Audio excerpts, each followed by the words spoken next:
दोस्तों, तेजस्वी प्रसाद यादव का ये खेला कि उनका नाम कट गया है, ये पूरी तरीके से काल्पनिक बात है।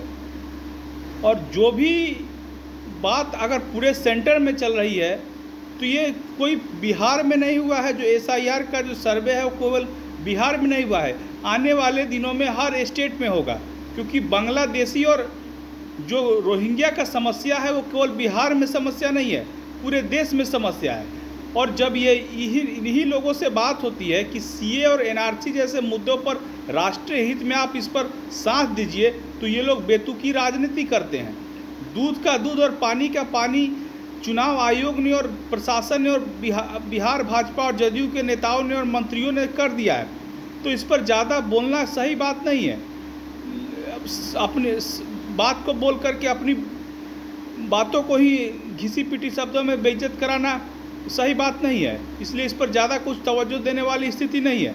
लेकिन अगर सेंटर में बात की जाए तो सिरफुटौल की आज स्थिति कांग्रेस पार्टी में और राहुल गांधी की पार्टी में और महागठबंधन में अब इतना बढ़ गया है कि अब स्थिति विस्फोटक होने वाली है। और ये आज मैं भविष्यवाणी की स्थिति में तो नहीं हूँ, लेकिन एक जरूर स्थिति बन रही है कि आने वाले दिनों में कांग्रेस और राजद का गठबंधन टूट भी सकता है।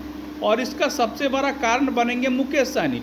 मुकेश सहनी जिस प्रकार से महत्वाकांक्षी नेता हैं, उनको सारी सीटें चाहिए। 60 सीट की डिमांड है, 6 सीट पर उनकी जीतने की हैसियत नहीं है, उनकी औकात नहीं है अगर राजनीतिक औकात बात की जाए, और मांगते हैं 60 सीट। अभी तक उनकी राजनीतिक हैसियत देखिए, एक बार विधानसभा का चुनाव लड़े, चुनाव हार गए, एक बार लोकसभा का चुनाव लड़े, चुनाव हार गए, 3 सीटों पर चुनाव लड़े, चुनाव हार गए।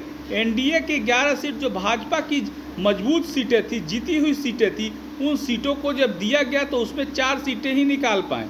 ये स्थिति उनकी बनी हुई है। ये सारी की सारी स्पष्ट बातें बतलाती है कि आज समस्या बहुत गंभीर बनी हुई है इंडिया अलायंस के लिए।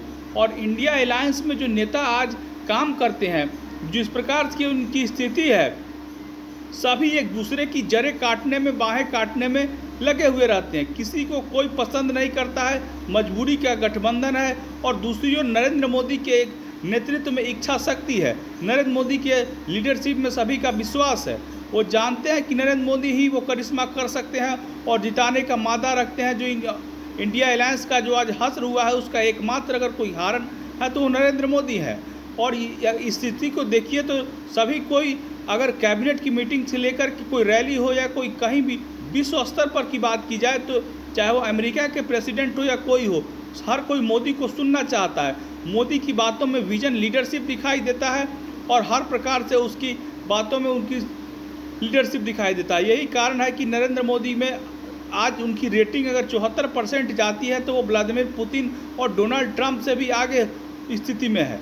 और विश्व में कहीं भी कोई ईरान इजराइल समस्या हो या फ़लस्तीन इजराइल समस्या हो या रूस यूक्रेन समस्या हो या कोई भी समस्या हो, उसमें नरेंद्र मोदी की दखलंदाजी बहुत मजबूती के साथ होती है। भारत को पंच और सरपंच मानने के लिए सभी लोग तैयार रहते हैं। ये आज स्थिति है नरेंद्र मोदी की। धन्यवाद।